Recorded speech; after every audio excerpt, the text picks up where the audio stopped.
You're listening to the Fitness Matters podcast with Paula B, and this is episode number 235. Your weight is a number. Welcome to the Fitness Matters podcast, where every week we talk about the fitness matters that matter to you. I'm Paula B, YouTuber, certified life and weight loss coach, soon-to-be author, and your best middle-aged fitness friend. Are you ready to talk about the fitness mindset that matters to you? Me too. Let's go.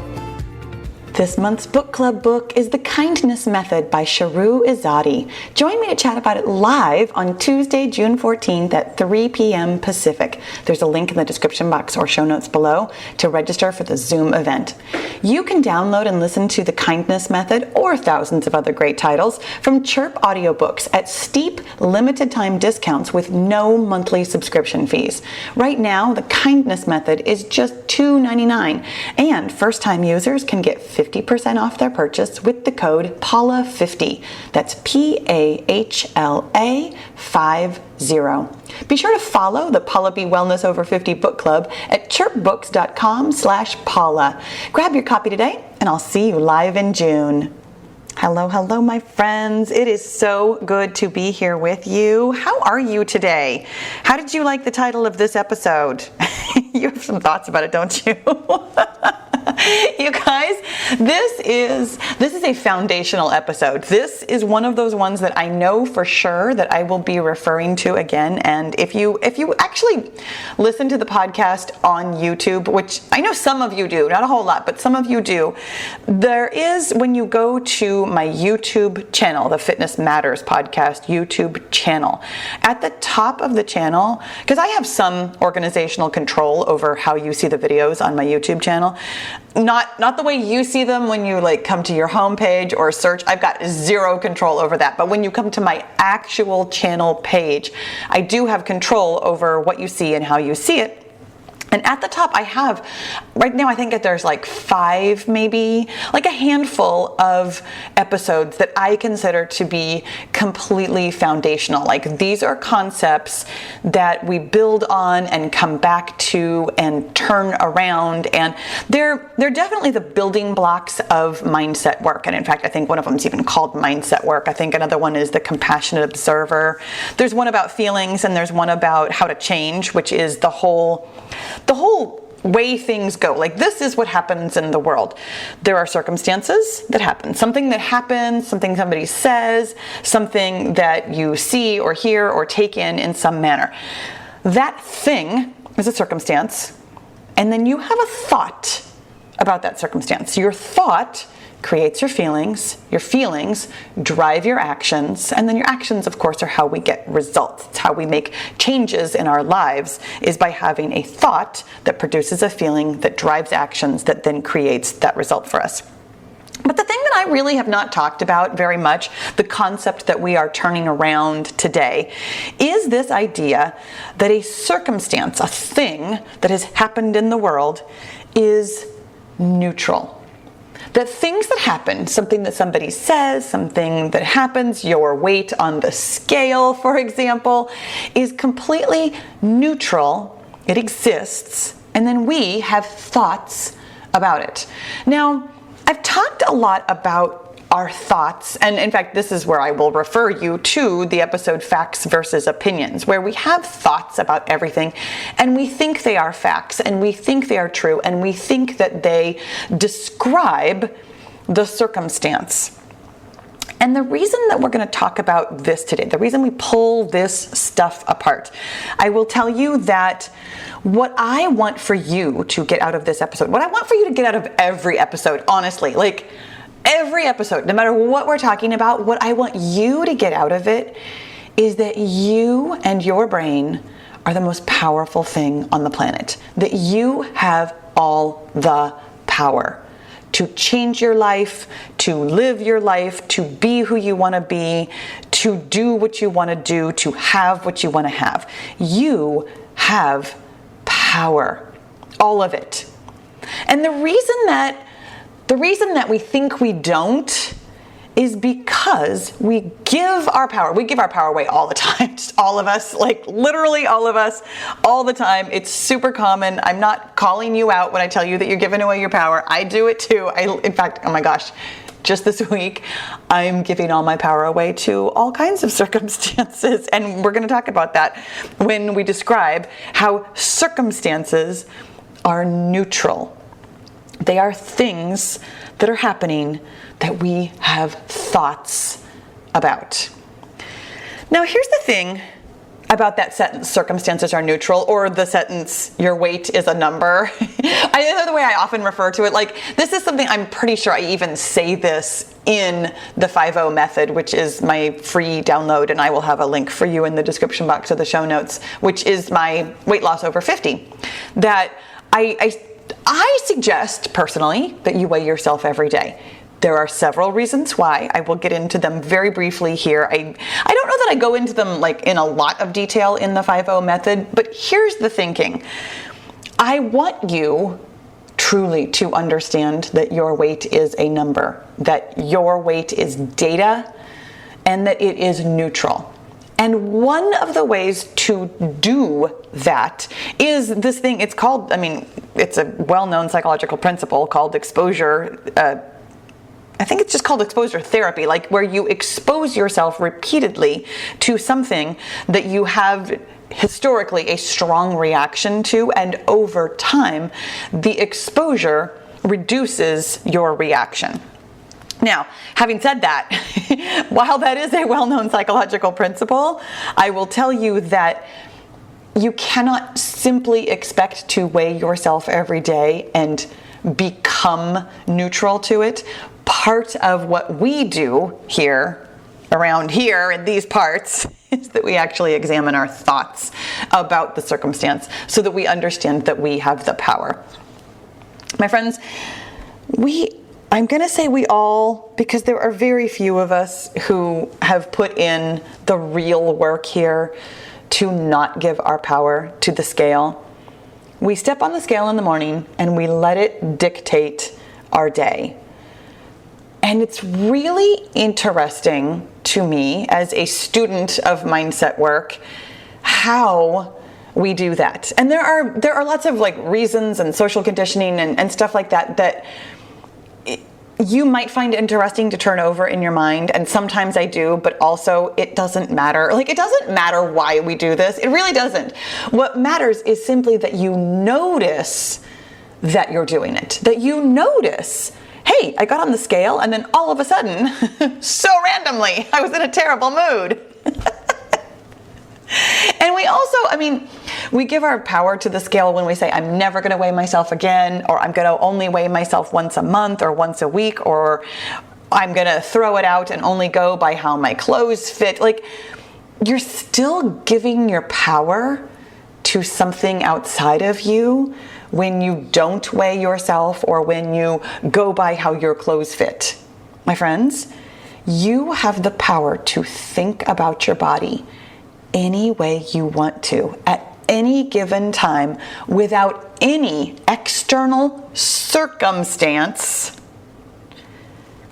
because that circumstance, no matter what the circumstance is not creating your feeling.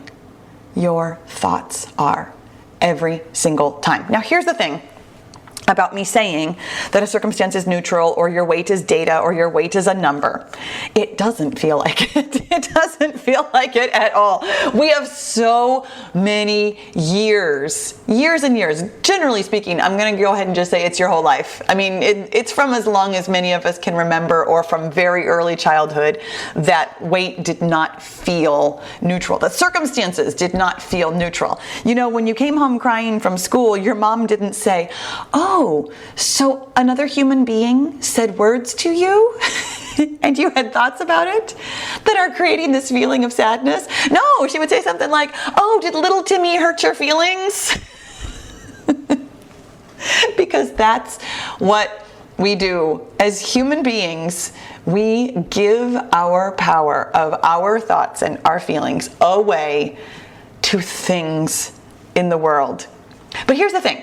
When I tell you that your weight is just data, or that circumstances are neutral, really specifically that sentence, circumstances are neutral. I remember having a really hard time with this one when I first heard it too. And that's why I do feel that this is a very foundational episode to really come back to and absorb again and again, because it took me a long time to really get this concept.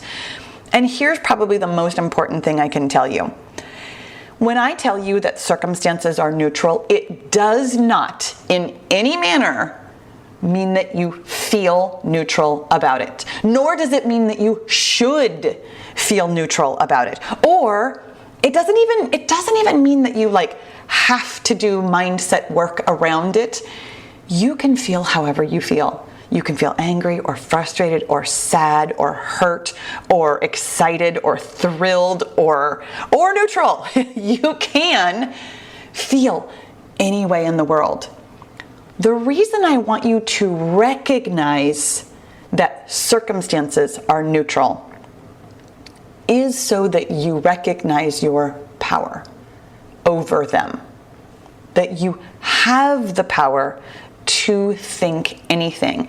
And you do already think lots of things.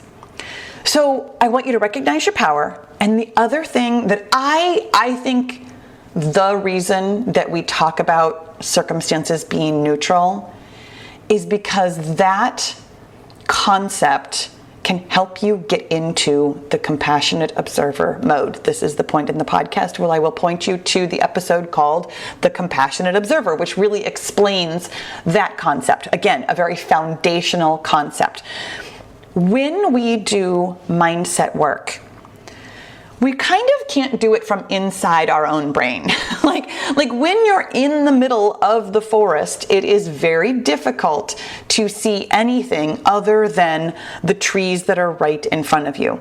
But when you zoom out into the compassionate observer mode and get above all the trees, that's when you can see, oh, this is a whole forest. And then when you can see that there's a whole forest, you can recognize that they are automatic thoughts. Not that trees are thoughts, but coming back to the whole circumstances is neutral, and then we don't feel neutral. We have these feelings about the data or the thing that has happened. When you can get into that compassionate observer mode, knowing that you have all the power in this situation, that the thing that has happened is neutral, you can start to recognize that you are simply having automatic thoughts about this thing. This is great news. These thoughts are yours. They are yours to direct. They are yours to understand. They are yours to see, to peel apart, to question, to take care of, to gently redirect if necessary. Like, your thoughts belong to you. And I generally speaking, I would say the phrase, your thoughts are within your control. And I'm not changing my mind about that, but I'm changing how I speak about that, because I have in the past. In fact, I think it's an episode called What You Control. Super, totally good to listen to. Another foundational one where we talk about what you control, and more importantly, what you don't control. You do not control circumstances. They are outside of you. You do have control of your thoughts, meaning that you can observe them, you can understand them, you can direct them, but you don't eliminate them. And I think that's why I'm going to move away from using the word control, because you don't need to eliminate thoughts that create feelings that you would rather not have, that then drive actions that you would rather not do and get you results that you would rather not have. You don't need to eliminate unhelpful thoughts. And I think that that's what comes to mind when I say you have control over your thoughts.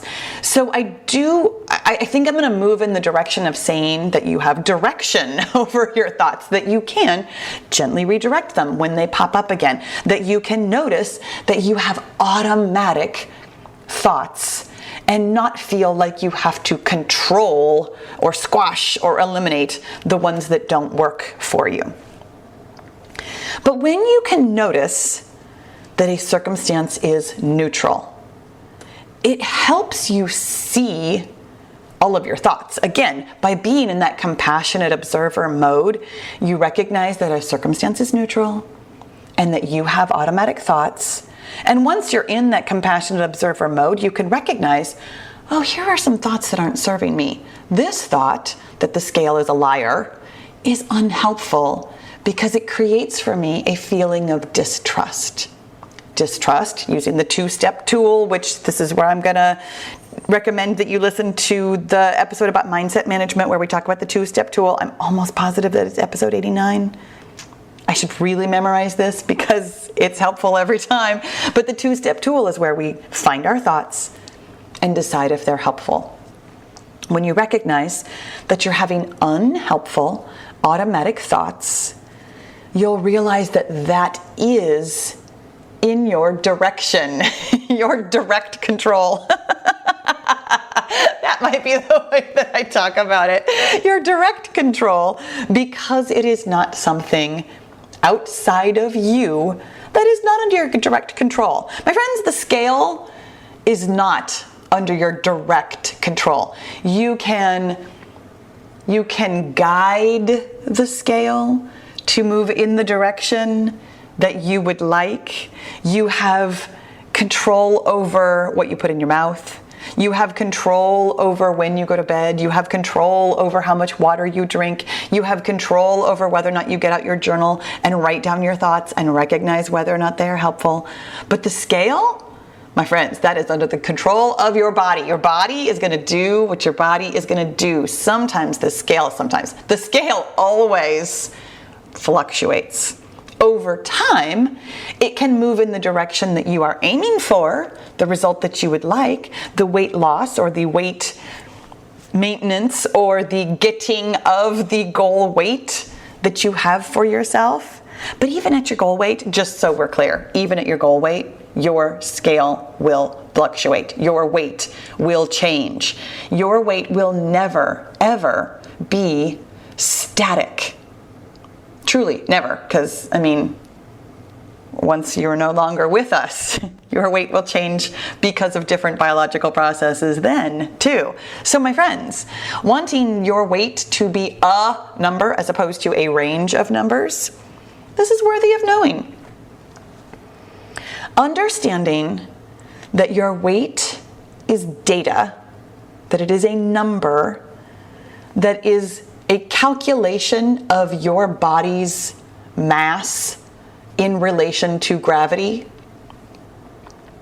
And I say it like that really specifically because that does help you get into that space of your weight is neutral, it's a circumstance, therefore it's neutral, so that you can hear your thoughts.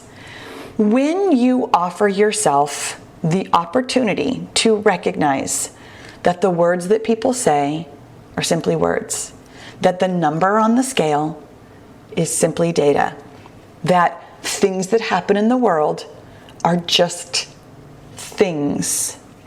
It gives you the opportunity to explore your thoughts. And my friends, this is what we do. This is mindset work.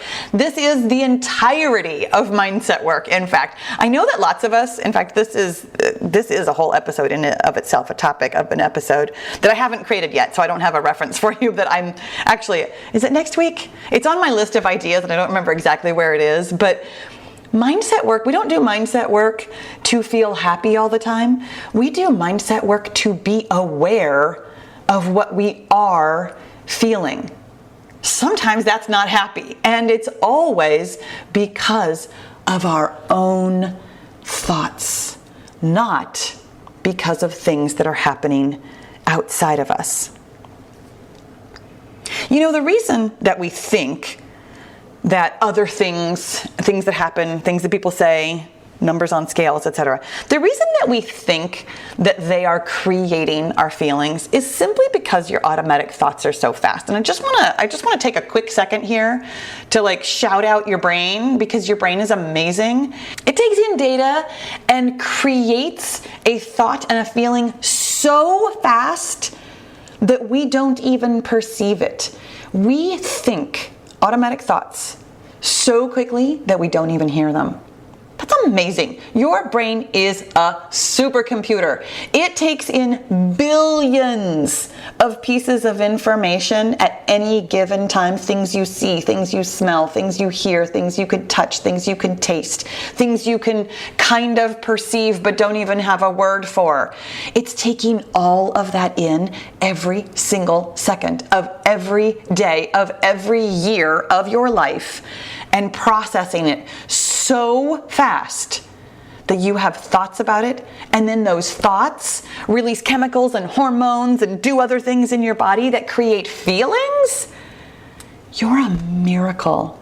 You and your brain are a flat out miracle.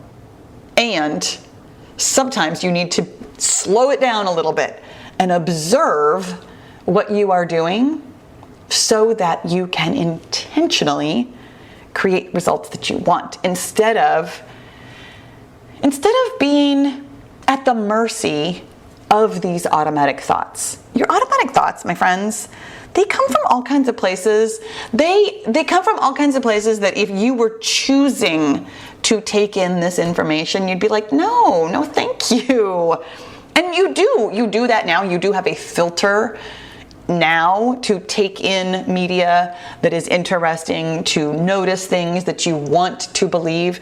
But like, your automatic thoughts were formed before you had the critical thinking skills to decide, this is a thought I want to be thinking automatically for the rest of my life.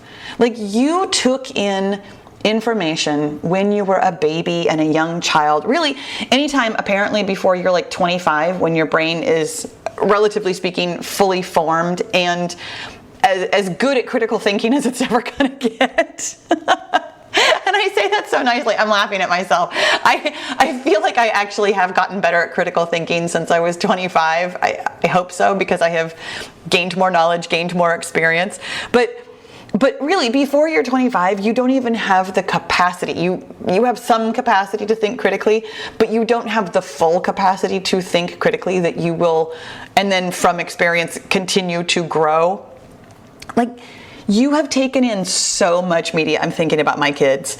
Oh my gosh, they have taken in so many opinions and so much media and so many like words and ideas from people they went to school with. And like, think about how many influences you had in your life from a very, very young age that you wouldn't choose anymore. Like for reals.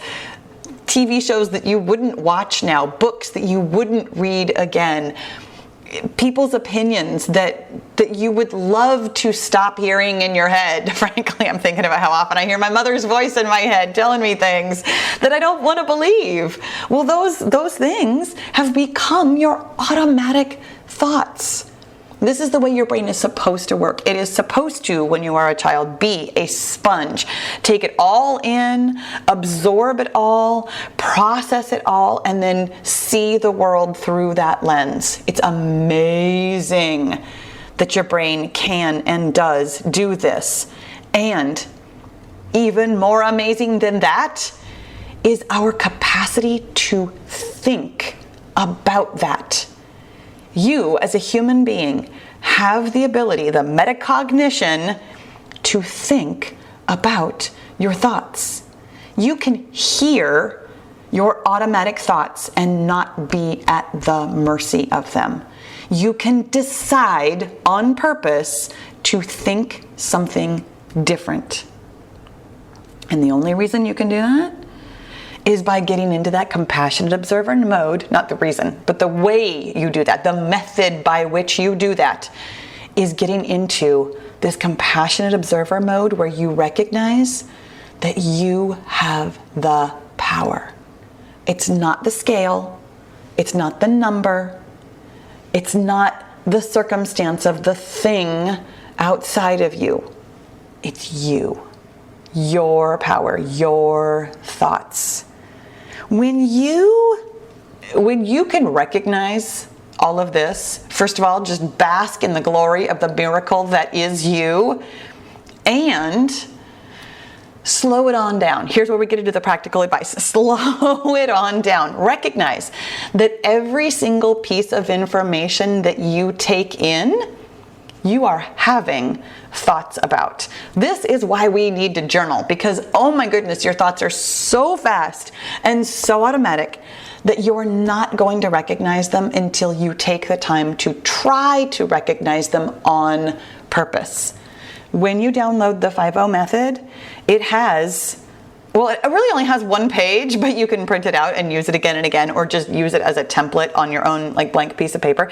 It has journaling pages where it asks you, what do I think about today's numbers? What do I think about my weight today?